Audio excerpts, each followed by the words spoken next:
கர்த்தருடைய பரிசுத்தமுள்ள நாமத்திற்கு ஸ்தோத்திரம். இன்றைக்கான வேத வசனம் சங்கீதம் 91:3. அவன் உன்னை வேடனுடைய கண்ணிக்கும் பாலாக்கும் கொள்ளை நோய்க்கும் தப்புவிப்பார். கர்த்தர் 2 காரியங்களிலிருந்து நம்மளை தப்பி வைக்கிறாரு. முதலாவது வேடனுடைய கண்ணிக்கு. வேடன் கண்ணியை எப்படி வைப்பான் என்று சொன்னால், அந்த பறவைக்கே தெரியாது அந்த இடத்துல கண்ணி இருக்குன்னு.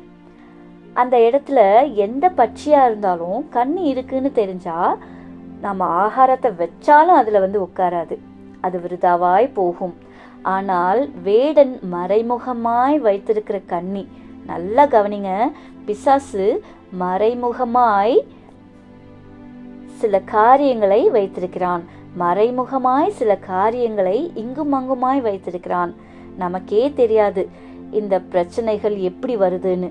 பிசாசு தந்திரமாய் நாம் சிக்கிக்கொள்ளும்படி, தந்திரமாய் நாம் போய் மாட்டிக்கொள்ளும்படி சில காரியங்களை நமக்கு முன்பாக வைக்கிறான். ஆனால் கர்த்தர் சொல்லுகிறார், வேடனுடைய கண்ணி. பிசாசு எதற்கு அடையாளமாயிருக்கிறான்? வேடனுக்கு அடையாளமாயிருக்கிறான். வேடனுக்கு அடையாளமாயிருக்கிற இந்த பிசாசு சில பிரச்சனையில் நாம் சிக்க வேண்டும், சில போராட்டத்தில் சிக்க வேண்டும், சில நெருக்கத்தில் நாம் சிக்க வேண்டும் என்று சொல்லி மறைமுகமாய் சில காரியங்களை வைப்பான்.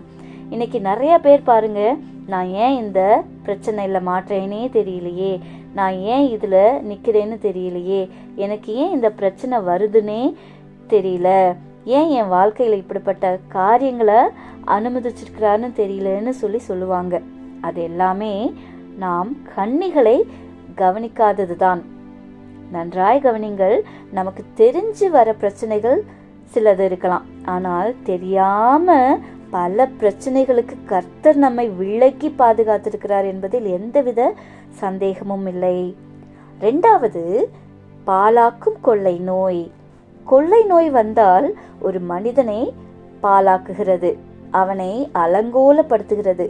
அவன் தன்னுடைய அழகை இழக்கிறான், தன்னுடைய நம்பிக்கையை இழந்து போகிறான், அவனுடைய சொத்துக்களை இழந்து போகிறான், சுற்றி இருக்கிற உறவுகளை இழந்து போகிறான்.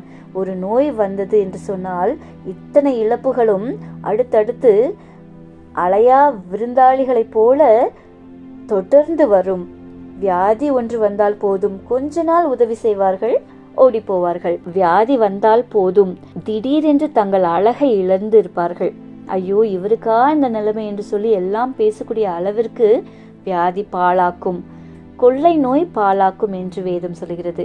இப்படி கர்த்தர் நம்மை வேடனுடைய கண்ணிக்கும் பாலாக்கும் கொள்ளை நோய்க்கும் நம்மை தப்புவிக்க வேண்டுமே ஆனால், அதே அதிகாரத்தில் 1ஆம் வசனம் சொல்கிறது, உன்னதமானவருடைய மறைவில் நாம் இருக்க வேண்டும். நாம் யாருடைய மறைவில் இருக்கணும்? நமக்கு ஒரு சேஃபான பிளேஸ்ல நாம இருக்கும்போது நமக்கு ஒரு பாதுகாப்பு. கடந்த வருடங்களில் கொரோனா என்கிற வியாதி உலகத்தையே அசைத்தது. அப்போ எல்லாம் சொன்ன ஒரே காரியம் என்ன தெரியுமா? லாக்டவுன்.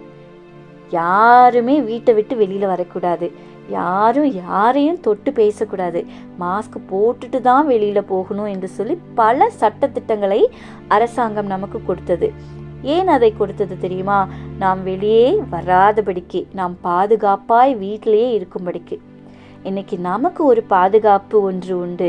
அது என்ன தெரியுமா? உன்னதமானவருடைய ஒரு மறைவு.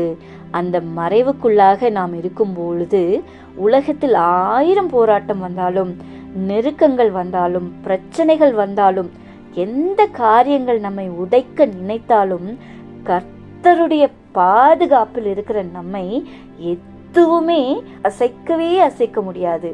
God bless you. Amen. Amen.